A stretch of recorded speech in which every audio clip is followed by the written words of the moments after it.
चलिए आज हम लोग बहुपद पढ़ते हैं, दूसरा चैप्टर एनसीईआरटी क्लास 10th का है ना। तो देखिए हम लोग क्या करते हैं, बहुपद को पढ़ने से पहले हम लोग बहुपद के बारे में जान लेते हैं। तो देखिए बहुपद के बारे में जो जानेंगे तो सबसे पहले हम लोग बहुपद के क्या करते हैं, इसको दो भाग में तोड़ देते हैं। तो देखिए दो भाग में जो तोड़ेंगे तो पहला भाग हो गया बहु, इसको लिखे, इसको तोड़ेंगे बहु, इसको लिखेंगे पद। तो अलग अलग पद में तोड़ दिए बहु और पद। तो देखिए बहु और पद को तोड़े हैं तो बहु का मतलब क्या हो गया, एक से अधिक, एक से अधिक।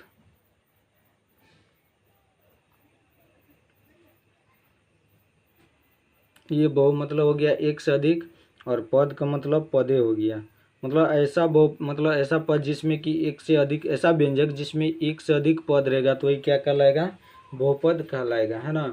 तो देखिए जिसमें एक से अधिक पद हो वही क्या कहलाएगा, बहुपद कहलाएगा, है ना। तो बहुपद में बहुपद को अलग अलग किए तो बहुजोड़ पद हो गया, और बहुस हो गया एक से अधिक पद, और पद का मतलब पदे हो गया।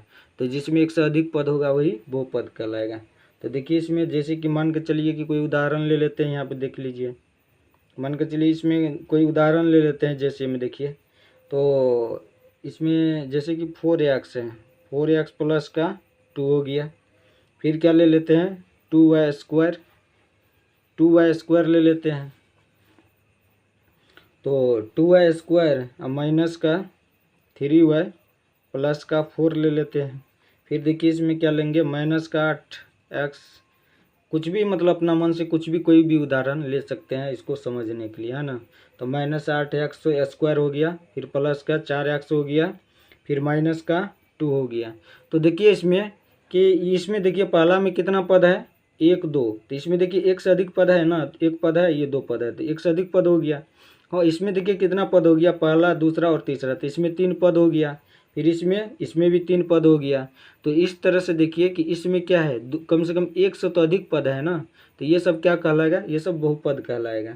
तो चलिए अब देखिए बहुपद को मतलब कुछ पॉइंट है, इसको हम लोग देख लेते हैं। तो चलिए देखिए यहाँ पे इस बहुपद में कुछ पॉइंट दिया है, देखिए कहता है बहुपद के अंतर्गत। तो बहुपद के अंतर्गत कुछ चर संख्या होता है, इसके बाद कुछ अचर संख्या होता है, कुछ चिन्ह होता है एवं कुछ घात होता है। तो देखिए चर मतलब जो है कि चर, ये बहुपद में जो है क्या सब होता है कि कुछ चर संख्या होता है, कुछ अचर संख्या होता है, कुछ चिन्ह होता है, और कुछ क्या होता है कि कुछ एवं घात भी होता है ना। तो देखिए, तो चलिए देखिए तो क्या कहता है कि तब यहाँ पे देखिए चर संख्या क्या होता है और अचर संख्या क्या होता है। तो थोड़ा यदि देख लीजिए आप लोग, चर संख्या होता है जिसका मान बदलते रहता है, तो देख लीजिए एक बार चर संख्या और अचर संख्या, देखिए यहाँ पे। तो देखिए यहाँ पर क्या कहता है कि चर संख्या तो वैसी संख्या जिसका मान बदलते रहता है तो उसे बदलते रहता है तो उसे चर संख्या कहते हैं। जैसे हो गया ए, हो गया बी, हो गया सी, हो गया, इस तरह से ABCD, मतलब लेटर वाला जितना भी अक्षर होता है, अक्षर वाला जितना भी सब पद होता है वो क्या होता है, बदलते रहता है। जबकि देखिए अचर पद क्या हो गया कि अचर संख्या क्या हो गया कि वैसी संख्या जिसका मान नहीं बदलता है तो उसे क्या होता है, उसे क्या कहते हैं, अचर संख्या कहते हैं। तो जैसे देख लीजिए 2 हो गया, 4 हो गया, 6 10 12 इत्यादि, ये सब क्या हो गया, अचर संख्या हो गया, ये सब कभी बदलेगा नहीं। जैसे 4 है तो 4 ही रहेगा, ये 6 नहीं हो सकता है ना। तो अचर संख्या जो है कभी बदलता नहीं है, अचर संख्या क्या होता है, वो बदल जाता है। तो यही यहाँ पर लिखा गया है। तो यहाँ देख लीजिए कि कहता है बहुपद के अंदर कुछ चर संख्या, कुछ अचर संख्या, कुछ चिन्ह आता है। तो जैसे देख लीजिए यहाँ पे, जैसे मान के चलिए कि इसमें उदाहरण ले लेते हैं। जैसे देखिए यहाँ पे, जैसे कि जैसे मान के चलिए यहाँ 3x स्क्वायर हो गया, कुछ भी ले लेते हैं उदाहरण में, 3x हो गया, फिर प्लस का 4x माइनस का 5 हो गया। अब इसमें देखिए कि आप लोग कि यहाँ पे देखिए इसमें क्या हो गया कि इसमें देखिए कुछ जो है, यहाँ पे देखिए कि कुछ चर भी है, कुछ अचर भी है, कुछ प्लस चिन्ह का भी है, कुछ माइनस का भी चिन्ह है, और यहाँ पे कुछ घात भी है। तो ये देखिए ये बहुपद में इतना चीज़ होता है, कुछ चर भी होता है, कुछ अचर भी होता है, कुछ चिन्ह भी होता है, और कुछ घात भी होता है। तो ये बहुपद का इतना मतलब पद में इतना चीज़ होता है बहुपद में, तब जाकर के ये क्या होगा, एक बहुपद होगा। ये देखिए इससे अच्छा मतलब एक और पॉइंट यहाँ पर है, ये बात ध्यान में रखना है। देखिए इसका जो पावर होता है, बहुपद का जो पावर होता है, दो ही ऑर्डर में होता है, या तो एक तो घटते क्रम में होगा, या तो बढ़ते क्रम में होगा। मतलब बहुपद पे जो भी पावर होगा या तो बढ़ते क्रम में होगा या घटते क्रम में। तो देखिए यहाँ पे लिख लेते हैं हम लोग। तो देखिए यहाँ पे कहता है कि बहुपद का घात या तो घटते बढ़ते क्रम में होगा या घटते क्रम में होगा। तो देख लीजिए, जैसे यहाँ पे ले लेते हैं कोई भी बहुपद। तो बहुपद जैसे ले लेते हैं कि जैसे यहाँ पे देखिए, जैसे कि यहाँ पर ले लिए 5x³ है ना, फिर माइनस का 4x², माइनस का 4x² प्लस का x हो गया, अब प्लस का √2 ले लिए है ना। अब इसका बताइए कि इसका जो पावर है यहाँ पे देखिए किस क्रम में है। यहाँ 3 है, यहाँ 2 है, यहाँ नहीं कुछ है तो 1 है ना। तो इसका पावर जो है घटते क्रम में है। तो बताइए एक तरह से ये क्या है, क्रम में है ना, या तो घटते क्रम में होना चाहिए या तो बढ़ते क्रम में। मतलब दोनों क्रम में से कोई भी क्रम रहेगा तो ये बहुपद हो जाएगा है ना। तो देखिए इसमें क्या हो जाएगा, तो ये घटते क्रम है तो ये क्या होगा, बहुपद, ये बहुपद हो जाएगा है ना। फिर अगला देखिए, अगला दिया है कि x हो गया, फिर 4x² ले लेते हैं। इसके बाद देखिए फिर क्या ले लेंगे, प्लस का 3x पे पावर 4 ले लेंगे। अब यहाँ पे देखिए ये बहुपद होगा कि नहीं होगा, इसको पावर को देख के बताना है कि ये बहुपद है कि नहीं है। तो देखिए पावर को देख के भी, मतलब ऑब्जेक्टिव टाइप का क्वेश्चन रहेगा तो कुछ उसको पावर को देख के बताना होता है कि ये बहुपद है कि नहीं है। तो सबसे आसान है, बशर्ते इसको थोड़ा ध्यान से देखिए तब। तो देखिए इसके पावर नहीं कुछ है, क्या है, 1 है। यहाँ पे पावर कितना है, 2 है। अब मान के चलिए बीच में 2 के बाद क्या होना चाहिए, 3 होना चाहिए। तो 3 वाला तो नहीं दिया है, तो 3 के बाद क्या होगा, 4 हो जाएगा। तो देखिए एक तरह से ये बढ़ते क्रम में है ना, 1 के बाद 2 है, 2 के बाद 3 है, तो 3 के बाद 4 का नंबर है। तो इस तरह से ये बढ़ते क्रम में, तो ये बहुपद होगा कि नहीं होगा, तो ये बहुपद हो जाएगा क्योंकि इसका पावर बढ़ते क्रम में है। तो चलिए एक उदाहरण ले लेते हैं इसका। देखिए कि जैसे x² प्लस का 3x, फिर ले लेते हैं कोई भी ले लेते हैं, मान के चलिए 4x पर पावर 4 ले लेते हैं। अब बताइए बहुपद होगा कि नहीं होगा। तो देखिए इसका पावर कितना है, 2 है। यहाँ पे नहीं कुछ पावर है तो 1 है, और यहाँ नहीं कुछ पावर है तो यहाँ देखिए यहाँ पर पावर 4 दिया है। तो अब ये बताइए कि 2 के बाद क्या होना चाहिए, 3 होना चाहिए, लेकिन यहाँ पर क्या है, 1 है। फिर 3 के बाद क्या, 4 होना चाहिए, लेकिन यहाँ पर क्या है, ये कोई क्रम में नहीं दिया है। तो इसका पावर जो है, ये बहुपद का जो पावर है, ये मतलब व्यंजक का जो पावर है, ये कोई क्रम में नहीं है। तो इसलिए क्या होगा, बहुपद नहीं होगा, ये बहुपद क्या होगा, नहीं होगा। अब देखिए सबसे पहले हम लोग जान लेते हैं कि बहुपद का व्यापक रूप क्या होता है। बहुपद का व्यापक रूप क्या होता है, बहुपद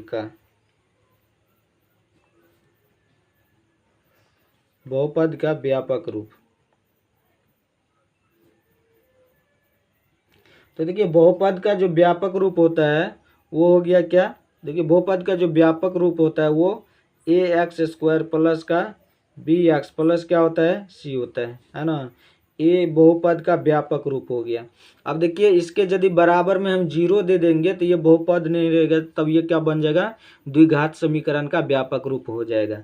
तो इसलिए जो है बहुपद का व्यापक रूप हो गया ax² plus bx plus c। यदि इसके बराबर में यदि हम 0 लगा देंगे तो ये क्या हो जाएगा, तब ये द्विघात का व्यापक रूप, मतलब द्विघात समीकरण का व्यापक रूप हो जाएगा। तो इसलिए हमको इसको बराबर में 0 नहीं देना है, तो ये बहुपद का व्यापक रूप हो गया। तो चलिए देखिए ये तो बहुपद का व्यापक रूप हो गया, और पावर को किस तरह से लिखा जाता है इसको समझे। अब मेन चीज़ जो है यहाँ पे देखिए, बहुपद को बिना बनाए हुए कैसे हम लोग समझेंगे कि ये बहुपद है कि नहीं है। तो मेन जो चीज़ बता रहे हैं आप लोग उसको थोड़ा ध्यान से देखिएगा है ना। तो देखिए इसमें जो है बहुपद को कैसे मतलब जो है बिना बनाए हुए कहेंगे कि ये बहुपद है कि नहीं है। तो मेन चीज़ होता है यहाँ पे देखिए, कहता बहुपद की पहचान। यहाँ पे देखिए बहुपद को कैसे पहचानेंगे कि ये बहुपद है कि नहीं है। तो बहुपद की पहचान। तो देखिए बहुपद का जो पहचान होता है, तो ये मेन चीज़ होता है बहुपद का, सबसे मतलब महत्वपूर्ण चीज़ ये होता है। तो देखिए बहुपद की जो पहचान होता है, तो बहुपद में जो चर संख्या होता है ना, मान के चलिए कि x जैसे चर संख्या है, तो इसका जो पावर होगा ये क्या होना चाहिए, ये माइनस में नहीं होना चाहिए। ये माइनस में क्या होगा, नहीं होना चाहिए है ना।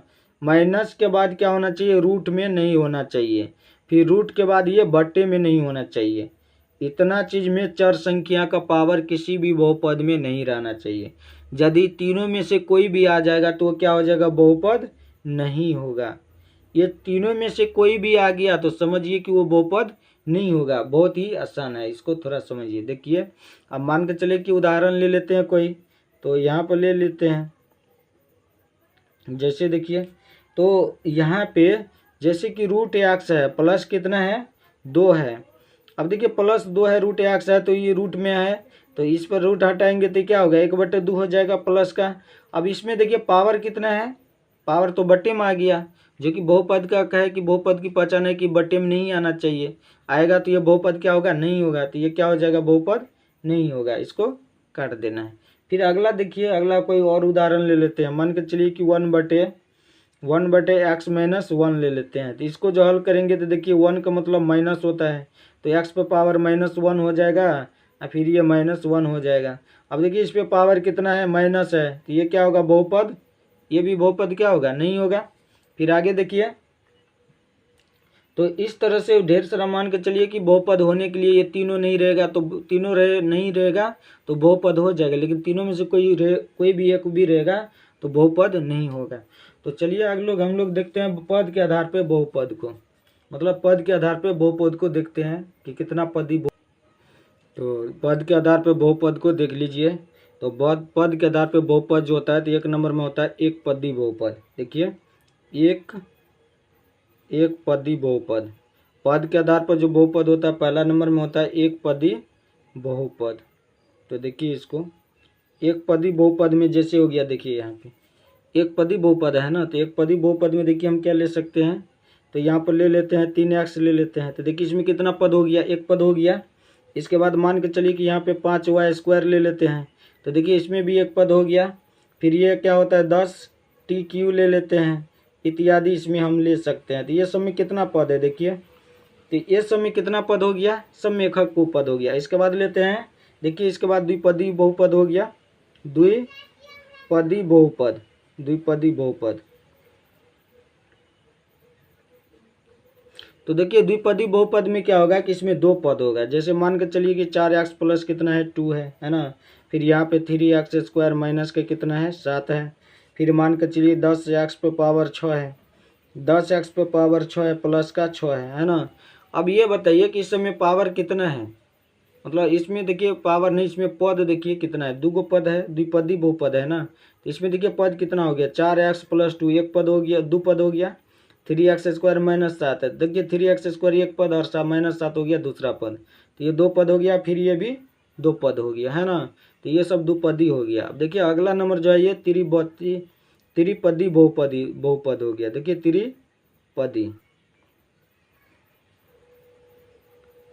त्रिपदी बहुपद। तो देखिए त्रिपदी बहुपद जो है इसको कैसे लिखते हैं, जैसे मान के चलिए कि यहाँ पे 3y³ ले लिए है ना, 3y³ माइनस का 2y², फिर प्लस का y ले लेते हैं। अब इसमें बताइए कि त्रिपदी बहुपद है तो इसमें कितना पद है, जैसे एक पद हो गया, 2 पद हो गया और ये 3 पद हो गया है ना। तो त्रिपदी बहुपद है तो इसमें 3 पद ले लेते हैं। तो इसके बाद और भी उदाहरण ले सकते हैं। तो चलिए इसमें भले इसको समझा दिए, ये समझ लीजिए। चलिए अगले बाद हम लोग पढ़ते हैं, देखिए घात के आधार पर बहुपद। तो पहला देखिए घात के आधार पर बहुपद होता है, ये भी देखिए। तो पहला नंबर में हो गया रैखिक बहुपद, रैखिक बहुपद। तो देखिए पहला नंबर में हो गया क्या, मतलब ये घात के आधार पर हो गया तो रैखिक बहुपद हो गया। तो देखिए रैखिक बहुपद कैसे होता है, इसको देखिए। तो रैखिक बहुपद हो गया, जैसे मान के चलिए यहाँ पे देखिए, यहाँ पे 4x प्लस कितना है, 1 है। अब देखिए 4x + 1 है, तो इस पे देखिए x पे पावर नहीं कुछ है तो कितना है, 1 है।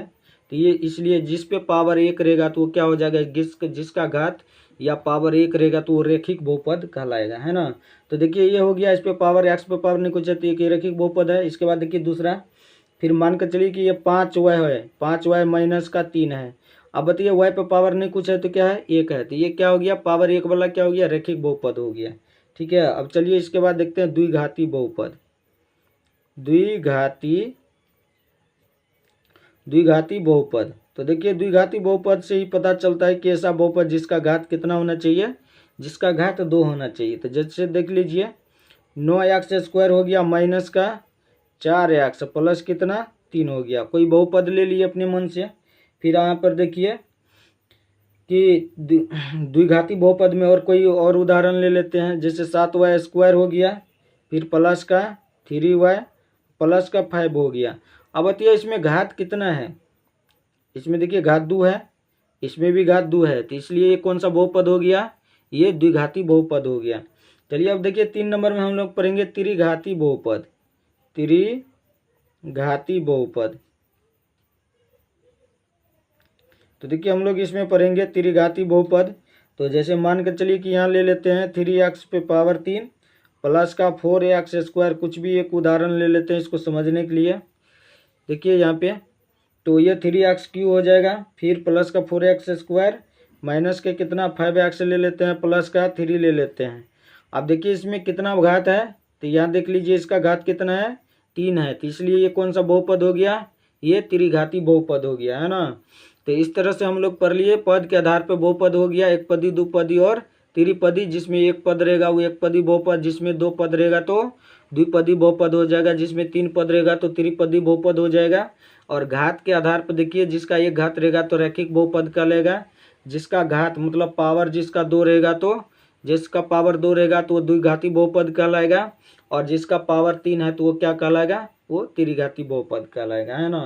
तो इस तरह से हम लोग जो है इसका बेसिक जान लिए हैं। तो चलिए अब हम लोग सीधे चैप्टर पे चलते हैं, सवाल पे। तो देखिए सवाल है 2 प्रश्नावली 2.1 का है। पहला नंबर सवाल देखिए, कहता है किसी बहुपद px के लिए y बराबर px का ग्राफ नीचे आकृति 2.10 में दिया है। तो प्रत्येक के लिए देखिए कहता है दिया है, तो प्रत्येक स्थिति में px के शून्यकों की संख्या ज्ञात करें। तो देखिए इसमें ग्राफ कुछ दिया है जिसमें कि हमको px का संख्या पूछ रहा है ना। तो इसमें देखिए x वाला x अक्ष हो गया और y वाला y अक्ष हो गया। तो हमको सिर्फ x वाला पूछ रहा है, x मतलब शून्यकों की संख्या पूछ रहा है। तो इसमें देखिए कि जैसे कि ये लाइन जो है किस पे है, y अक्ष पर है, तो हमको y अक्ष को नहीं लेना है, हमको x अक्ष को लेना है। तो देखिए इस पे दो ये जो लाइन है तो x अक्ष को कितना बार काटा है, x अक्ष पे तो एको बार नहीं है, तो y अक्ष पर है, तो इसलिए इसका शून्य कितना हो जाएगा, एको बार नहीं काटा है तो इसका शून्य कितना हो जाएगा, 1 नंबर के देख लीजिए, तो इसका शून्य 0 हो जाएगा, है ना, क्योंकि एको बार काटवे नहीं किया है, तो नहीं काटा है तो क्या हो जाएगा 0 हो जाएगा। फिर यही बात 2 नंबर में देख लीजिए। देखिए 2 नंबर में x अक्ष को ये जो ग्राफ इस तरह से ये जो ये लाइन गया वक्र रेखा ये इधर से गया है, तो देखो एक बार इसको काटते हुए ऊपर गया है, तो इस तरह इसका शून्य कितना हो जाएगा 1 हो जाएगा, क्योंकि ये कितना बार कटता है, ये 1 बार कटता है ना। फिर देखिए अगला 3 नंबर का सवाल देखिए। 3 नंबर का सवाल देखिए कि ये जो जैसे कि x अक्ष इधर से ये वो वक्र रेखा ऊपर की ओर गया तो एक बार यहाँ काटा है, फिर इस होकर के एक बार नीचे आया तो यहाँ पर काटा है 2 बार, फिर नीचे से ऊपर गया तो यहाँ पर काटा, तो मतलब टोटल कितना बार कट रहा है 3 में, तो 3 में टोटल 3 बार कटता है ना। तो इसलिए इसके शून्य कितना हो जाएगा, शून्य की संख्या, इसलिए इसके शून्य की संख्या 3 हो जाएगा, है ना। तो चलिए अगला फिगर देख लीजिए आप लोग। फिर देखिए ये अगला नंबर का सवाल। फिर देखिए ये अगला नंबर है कि ये देखिए इसमें ये ग्राफ कितना बार x अक्ष को काटता है, तो देखिए एक बार नीचे आया तो यहाँ कटा, फिर नीचे से ऊपर गया तो यहाँ कटा, तो इसका मतलब ये कितना बार कटा, ये 2 बार कटा, है ना। तो इसका शून्य की संख्या कितना हो गया 2 हो गया।